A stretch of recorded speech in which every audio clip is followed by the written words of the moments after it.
राधे राधे, जय श्री कृष्णा। आप सभी के ऊपर भगवान विष्णु और माता लक्ष्मी की हमेशा कृपा बनी रहे। जय हो पुरुषोत्तम भगवान की।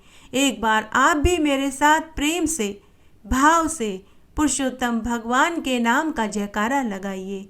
जय हो पुरुषोत्तम भगवान की जय। आज हम पुरुषोत्तम मास का 20वां अध्याय सुनेंगे। इस अध्याय में हम वाल्मीकि मुनि का राजा दर्धनवा से पुरुषोत्तम मास के नियमों का वर्णन का पूरा उल्लेख आएगा। सूत जी बोले कि हे विप्रो, नारायण के मुख से राजा दर्धनवा के पूर्व जन्म का वृतांत सुनकर पूर्ण तप्त न होने के कारण नारद जी नारायण मुनि से पूछने लगे कि हे तपोधन, दर्धनवा राजा ने वाल्मीकि जी से और क्या पूछा, वह आप मुझे विस्तार से सुनाइए। श्री नारायण बोले कि हे नारद मुनि, राजा दर्धनवा ने वाल्मीकि मुनि की प्रार्थना करके जो जो कहा था वह मैं कहता हूँ, तुम ध्यान से सुनो। राजा दर्धनवा बोले कि हे मुनिवर, मुक्ति चाहने वाले लोग पुरुषोत्तम मास का सेवन कैसे करें, इसकी पूजा कैसे करें, किस प्रकार करें, किस वस्तु का दान करें और उसके करने की क्या विधि है, यह लोक हित के लिए आप मुझसे कहिए, क्योंकि लोक हित करने के लिए ही आप जैसे महात्मा पृथ्वी पर विचरण करते हैं। यह पुरुषोत्तम मास साक्षात पुरुषोत्तम भगवान ही है। अतः इस मास में व्रत, दान आदि करने से महान पुण्य फल की प्राप्ति होती है। यह मैंने आपके मुख से सुना है। मैं अपने पूर्व जन्म के सुदेव नामक ब्राह्मण के वृतांत को सुनकर और इस मास के फल के स्वरूप मरा हुआ मेरा पुत्र उठकर खड़ा हो जाने की सुनकर, हे ब्राह्मण पुत्र, शोक में अज्ञानवश निरंतर निराहार रहने से मेरा पुरुषोत्तम मास बीत गया और उसका यह फल हुआ कि मरा हुआ पुत्र जीवित हो गया। फिर मैंने हरि के मुख से सुना हुआ और अनुभव किया हुआ पुरुषोत्तम मास का पूजन किया। हे तपोधन, इस जन्म में मैं वह सब पूजा विधान भूल गया हूँ, अतः मुझे फिर से सुनाइए। वाल्मीकि मुनि बोले कि वस ब्रह्ममुहूर्त में उठकर परब्रह्म परमात्मा का चिंतन करें, फिर एक बड़ा जल का पात्र लेकर नैऋत्य दिशा में गांव से दूर जावें। दिन में और सांझ के समय कान पर यज्ञोपवीत लपेटकर उत्तर की ओर मुख करके पृथ्वी को घास से ढक कर सिर पर वस्त्र लपेटकर मुख को बंद करके न थूके न बोले, इस प्रकार मलमूत्र का त्याग करें। और यदि रात्रि का समय हो तो दक्षिण की ओर मुख करके करें। फिर उठकर दुर्गंधि दूर करने तथा शुद्धि के लिए लिंग पर 1 बार, गुदा में 5 बार, बाएं हाथ में 3 बार, दोनों हाथों में 10 बार तथा दोनों पांवों में 14 बार मिट्टी लगावें। यह गृहस्थी वाले की शौच की विधि है। इस प्रकार शौच करके मृतिका और जल से हाथ पांव धोकर शुद्धि करें। तीर्थ स्थल में हाथ पैरों की शुद्धि न करें। तीर्थ से पात्र में जल लेकर 1 हाथ भर का अंतर छोड़कर शुद्धि करें। पीछे तीर्थ में शुद्धि करें, अन्यथा अशुद्धि ही माना जाता है। इस प्रकार पुरुषोत्तम मास का व्रत करने वाला शौच कर्म करें। उसके पश्चात गृहस्थ 16 अथवा 12 कुल्ला करें। पेशाब करने पर 8 और 4 बार कुल्ला करें। फिर उठकर नेत्रों को धोकर दातून ले आवें और इस मंत्र को पढ़कर दातून करें। आयुर्बलम यशो वर्च प्रजा पशु वसुनीचि च ब्रह्म प्रज्ञाम च मेधाम च त्वं नो देहि वनस्पते। अर्थात हे वनस्पते, आप हमें आयु, बल, यश, तेज, संतान, पशु, धन, ब्रह्म ज्ञान और बुद्धि प्रदान करें। बिना छिद्र की 12 अंगुल की ओंगा या बबुल की कनिष्ठ अंगुली के समान मोटी बिना गांठ की दातून करें। रविवार को दातून करना मना है, अतः 12 कुल्लाओं से मुख शुद्धि और आचमन करें। प्रातःकाल भली भांति स्नान करने के पश्चात तीर्थ देवताओं को तर्पण द्वारा जल देवें। समुद्र में गिरने वाली नदी का स्नान सबसे अधिक श्रेष्ठ कहा गया है। बावड़ी, कुआं, तालाब में स्नान करना पंडितों ने मध्यम कहा है और गृहस्थ को घर में स्नान करना सामान्य कहा है। स्नान के बाद शुद्ध सफेद 2 वस्त्र धारण करें। बुद्धिमान ब्राह्मण को अंगोछा सदा कंधे पर रखना चाहिए। प्रातःकाल शुद्ध स्थान पर पूर्व की ओर और सायंकाल उत्तर की ओर मुख करके बैठकर फिर शिखा बांधकर जांघों के मध्य हाथों को करके कुशा की पवित्री पहनकर आचमन करें। ऐसा करने से पवित्री अशुद्ध नहीं होती, किंतु भोजन करने से अशुद्ध हो जाती है, अतः उसे फेंक दे। आचमन करके गोपी चंदन से तिलक करें। तिलक दंडे के आकार का सीधा हो, सुंदर हो, ऊर्ध्वपुंड हो या त्रिपुंड हो। उसके बीच में छेद रखें, क्योंकि ऊर्ध्वपुंड में लक्ष्मी जी सहित हरि भगवान रहते हैं और त्रिपुंड में पार्वती सहित साक्षात शंकर जी विराजमान रहते हैं। यदि छिद्र न हो तो उसे कुत्ते के पांव की भांति मानना चाहिए, ऐसा विद्वानों ने कहा है। सफेद ऊर्ध्वपुंड तिलक ज्ञान को देने वाला है। लाल तिलक मनुष्य को वश में करने वाला और पीला तिलक सब प्रकार से रिद्धियों को देने वाला है। इसके अतिरिक्त अन्य प्रकार के तिलक न लगावें। गोपी चंदन की माटी से शंख, चक्र, गदा, पद्म धारण करें। ये सब पापों को नष्ट करने वाला पूजा का अंग कहा गया है। जिनके शरीर पर शंख, चक्र आदि हो, उनको साधारण मनुष्य नहीं जानना चाहिए। वे भगवान के ही नित्य शरीर हैं। जो शंख, चक्र आदि चिन्हों को नित्य धारण करते हैं, उनके शरीर के पाप पुण्य रूप हो जाते हैं। नारायण के आयुधों से जिनका शरीर चिन्हित रहता है, उनके करोड़ों पापों से युक्त होने पर भी यमराज क्या बिगाड़ सकता है।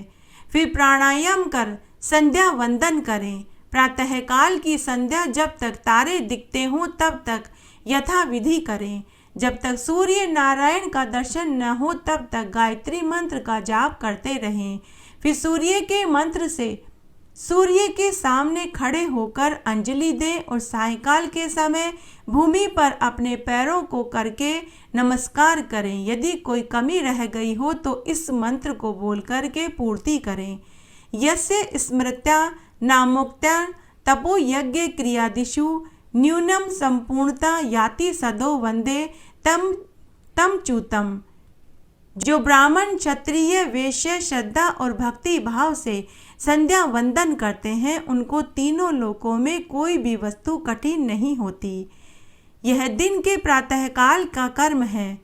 इस प्रकार नित्य कर्म करके हरि पूजा प्रारंभ करें। फिर व्रती पुरुष शुद्ध तथा मौन होकर गोल व चौकोर शुद्ध गाय के गोबर से लीपी हुई भूमि पर व्रत की सिद्धि के लिए चावलों से 8 दल वाला कमल बनावे। फिर स्वर्ण, चांदी, तांबे या मिट्टी का नवीन छिद्र रहित शुद्ध कलश उस मंडल के ऊपर स्थापित करें। फिर उस कलश में शुद्ध तीर्थों का लाया हुआ कल्याणकारी जल भरकर ऐसा कहें, कलश के मुख में विष्णु है, कंठ में भगवान रुद्र है, मूल में ब्रह्मा जी विराजमान है, मध्य में मातृगण स्थित है, कोक में समस्त समुद्र और 7 दीपों वाली पृथ्वी है। ऋग्वेद, यजुर्वेद, सामवेद और अथर्ववेद ये चारों वेद अपने अंगों सहित कलश में स्थित हो। इस प्रकार कलश स्थापित करके उसमें सब तीर्थों का आवाहन करें। गंगा, गोदावरी, कावेरी, सरस्वती मेरी शांति के लिए, पापों को नाश करने के लिए आवें। फिर कलश का मंत्रों से गंध, अक्षत, नैवेद्य और ऋतु में खिलने वाले ताजा पुष्पों से पूजन करें। कलश के ऊपर पीले वस्त्र से लपेटे हुए तांबे का पात्र रखें। उस पात्र के ऊपर सोने के राधा कृष्ण की मूर्ति स्थापित करें। उसके बाद भक्ति पूर्वक विधि विधान से पूजा करें। पुरुषोत्तम मास के देवता पुरुषोत्तम ही हैं, अतः उनकी पूजा पुरुषोत्तम मास के आने पर ही करें। जिसकी सेवा से संसार सागर में डूबता हुआ जीव तर जाता है, यह ध्रुव सत्य है। उसे संसार में कौन मनुष्य नहीं सेवेगा। गांव, द्रव्य, पुत्र, ग्रह, शुभ अशुभ कर्म सभी बार बार मिलते हैं, परंतु यह मनुष्य शरीर बार बार नहीं मिलता। शरीर रक्षा धर्म के लिए, धर्म रक्षा ज्ञान के लिए, तथा ज्ञान से मोक्ष सुलभ होता है। अतः धर्म का आचरण करें। देह रूपी वृक्ष का फल सनातन धर्म है।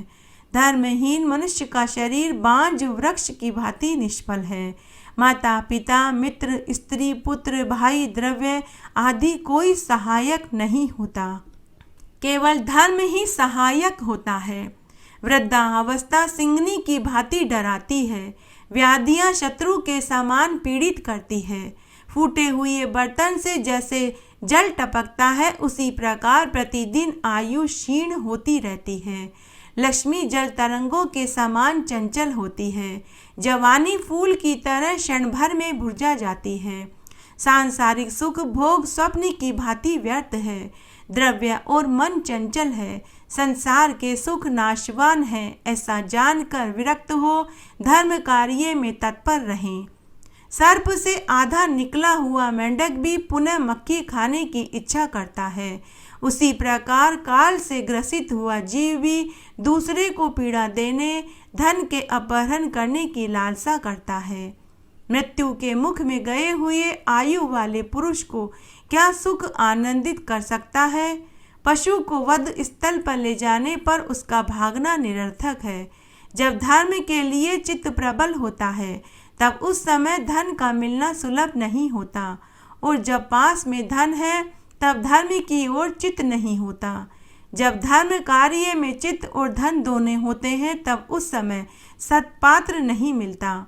जब इन तीनों चित्त वित्त और सत्पात्र का मिलन हो जाए, तब बिना विचारे जो कोई धर्म करता है वही बुद्धिमान कहलाता है। बहुत धन होने पर हजारों प्रकार के धर्म कार्य होते हैं, परंतु पुरुषोत्तम मास में थोड़े ही द्रव्य से महान धर्म होता है।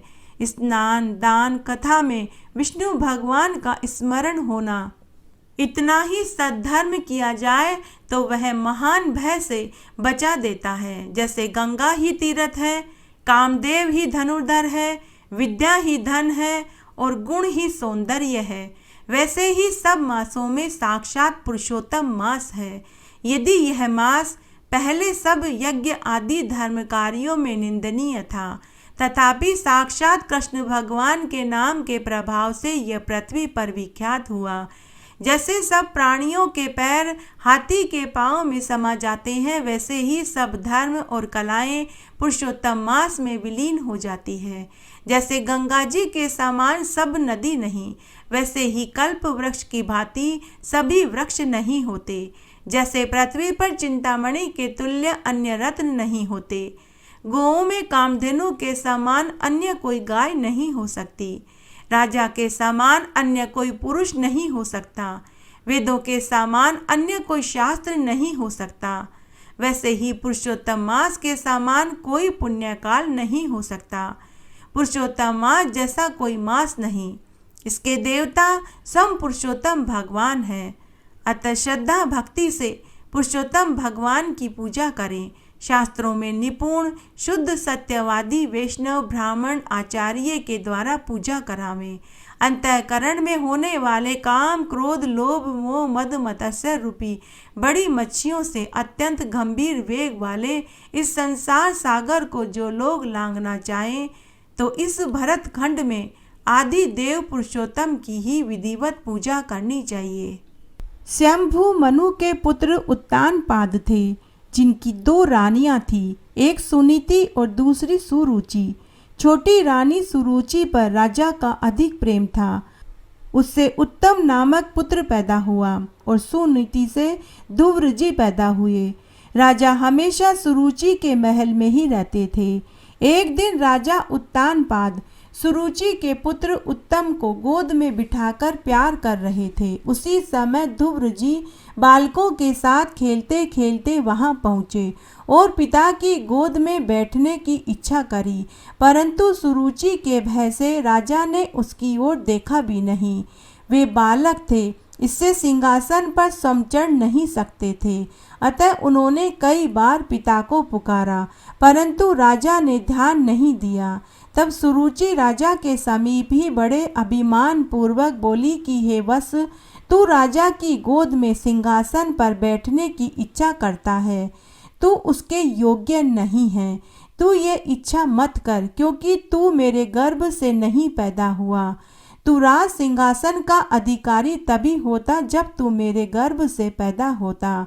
तू बालक है, तू ये नहीं जानता कि तू अन्य स्त्री का पुत्र है। जा पहले तप कर और भगवान को संतुष्ट कर और उनसे वर मांग कि मेरा जन्म सुरुचि के गर्भ से हो। तब तू हमारा पुत्र होगा और तब ही तू राजा की गोद में खेलने का अधिकारी होगा। अभी तेरा और तेरी माँ का इतना पुण्य नहीं है। अपनी माता के विषय में निरादर भरे और विषैले वचन सुनकर ध्रुव जी स्तब्ध रह गए और लंबी लंबी सांस लेने लगे। राजा यह सब देख और सुन रहे थे, लेकिन फिर भी वे कुछ नहीं बोले। बालक अपनी माँ के पास आया और रोने लगा। माँ ने अपने बालक को गोद में उठा लिया। संघ के बालकों ने सुनीति को सारा वृतांत कह सुनाया। तब माता सुनीति ध्रुव जी से बोली कि हे वत्स, तू किसी के अमंगल की इच्छा न कर। कोई दुख दे तो उसे सह लेना। सुरुचि के वचन बहुत उत्तम और सत्य हैं। हम बड़े ही दुर्भागी हैं। ध्रुव ने पूछा कि माँ, मैं और उत्तम दोनों समान रूप से राजकुमार हैं, तब उत्तम क्यों उत्तम है और मैं क्यों अधम हूँ? राज सिंहासन क्यों उत्तम के योग्य है और मेरे योग्य नहीं?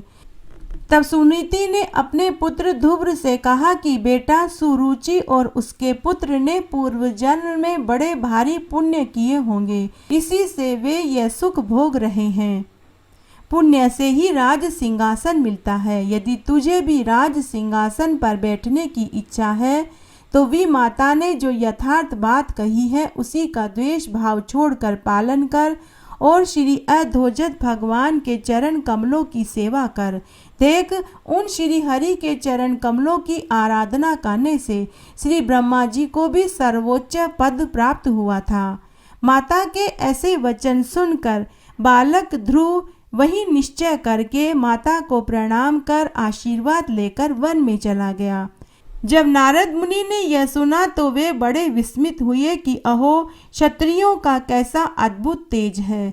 वे थोड़ा सा भी मान भंग नहीं सह सकते। 5 वर्ष के बालक को सौतेली माँ के कटु वचन सहन नहीं हुए। प्रथम तो श्री नारद जी ने इन्हें आकर समझाया बुझाया कि पुत्र घर लौट जाओ, हम तुम्हें आधा राज्य दिला देंगे। भगवान की आराधना कोई खेल नहीं है, योगी मुनि भी इसे पार नहीं पा सकते। तब ध्रुव जी ने नारद मुनि से कहा कि मैं घोर क्षत्रिय स्वभाव के वश में हूँ। सुरुचि के वचन रूपी बाणों से मेरे हृदय को छेद डाला है। आपके वचन इसी से उसमें नहीं ठहरते। आपने कृपा करके मुझे दर्शन दिए, तो अब ऐसी कृपा कीजिए कि मैं शीघ्र ही श्री हरि को संतुष्ट करके वह पद प्राप्त कर लूं जो त्रिलोकी में सबसे श्रेष्ठ हैं तथा जिस पर मेरे बाप दादा और दूसरा कोई भी आरूढ़ अब तक नहीं हुआ है। तब देव ऋषि नारद मुनि ने 12 अक्षर मंत्र ओम नमो भगवते वासुदेव का उपदेश दिया। ध्रुव ने मधुवन में जाकर आराधना आरंभ कर दी। आराधना काल में ध्रुव ने 3 रात्रि के अंतर से केवल केथा और बैर खाकर 1 मास व्यतीत किया। दूसरे महीने में 6 दिन के अंतर में सूखे पत्ते और घास खाकर भगवत भजन किया। तीसरे में 9 दिन का अंतर करके केवल जल पीकर प्रभु की आराधना करी। चौथे महीने में 12 दिन के अंतर करके केवल वायु पीकर भगवत ध्यान करते रहे। 5वें महीने में उन्होंने श्वास लेना भी बंद कर दिया।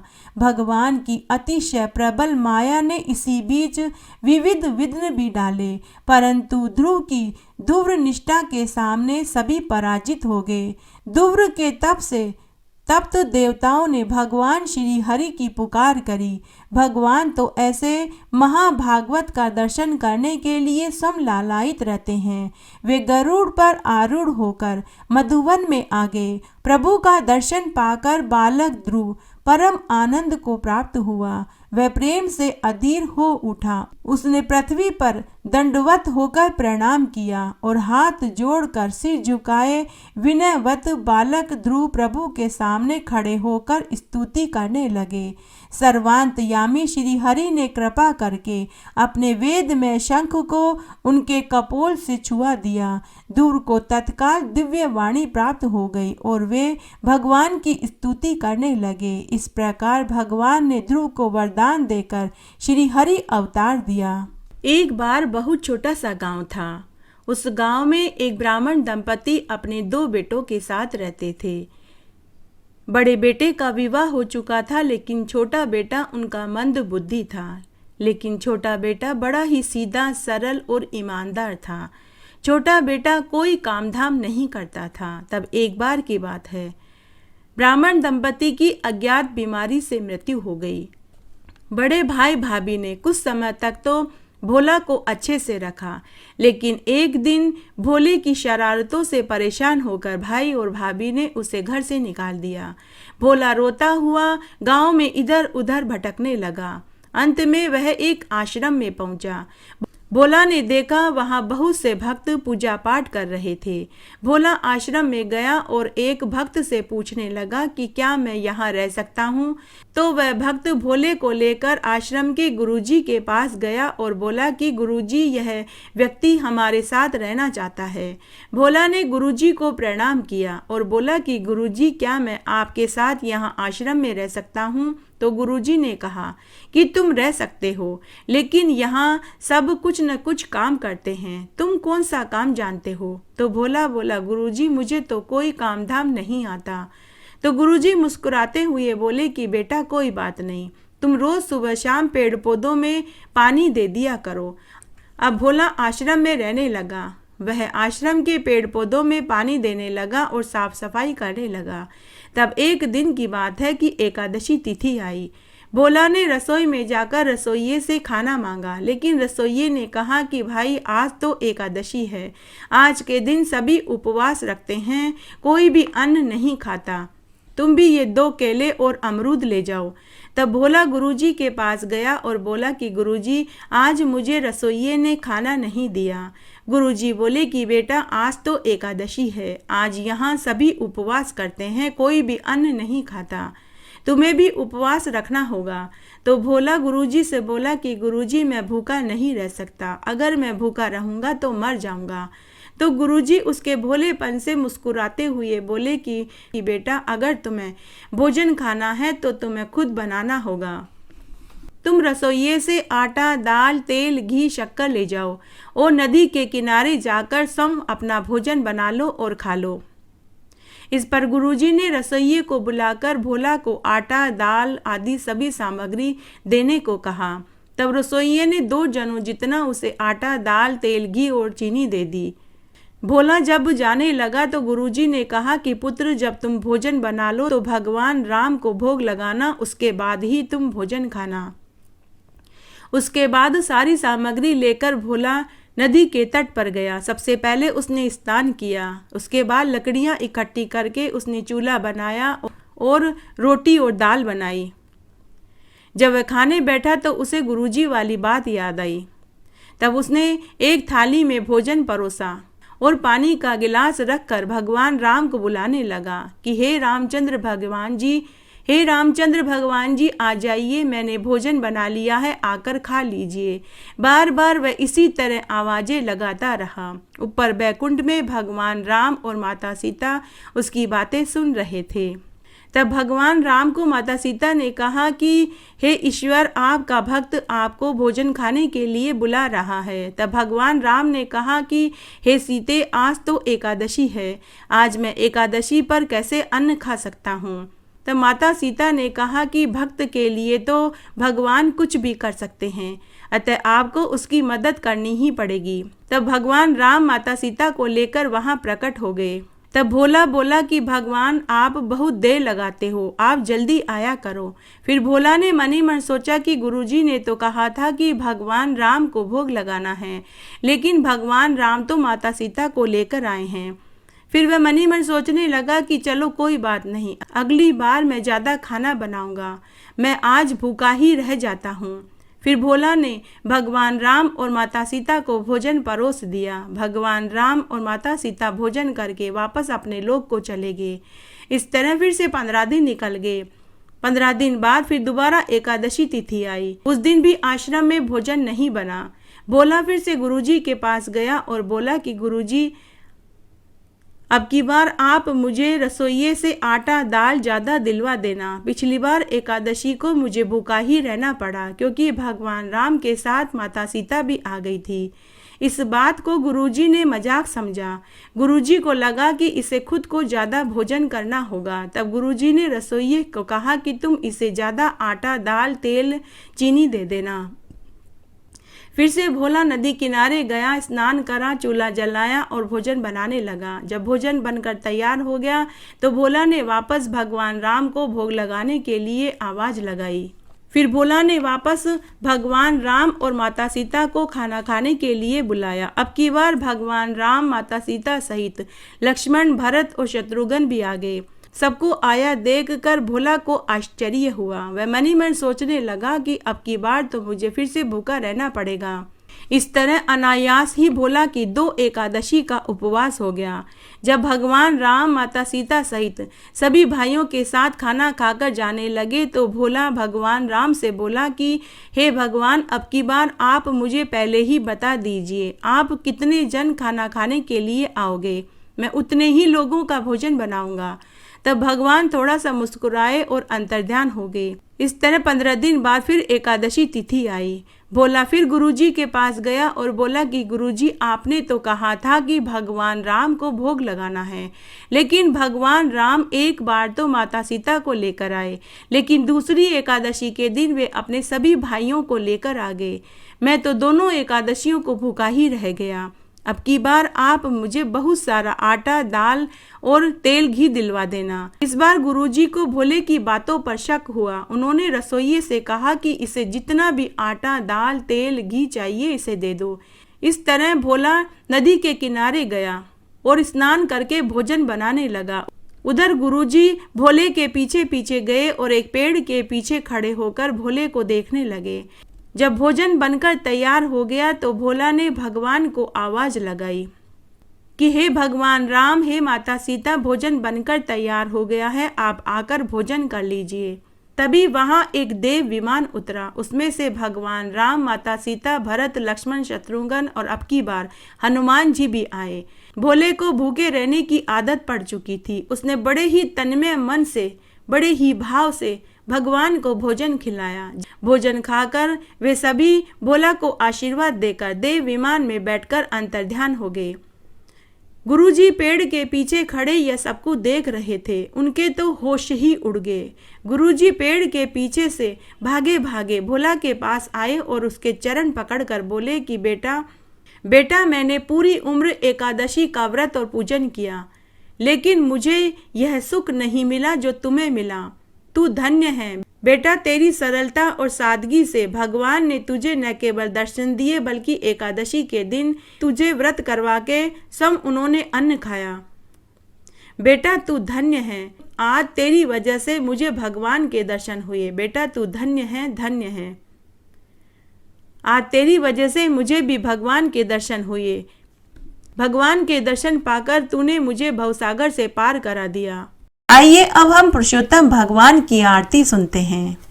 आरती उतारो मारा पुरुषोत्तम भगवान की, आरती उतारो मारा पुरुषोत्तम भगवान की।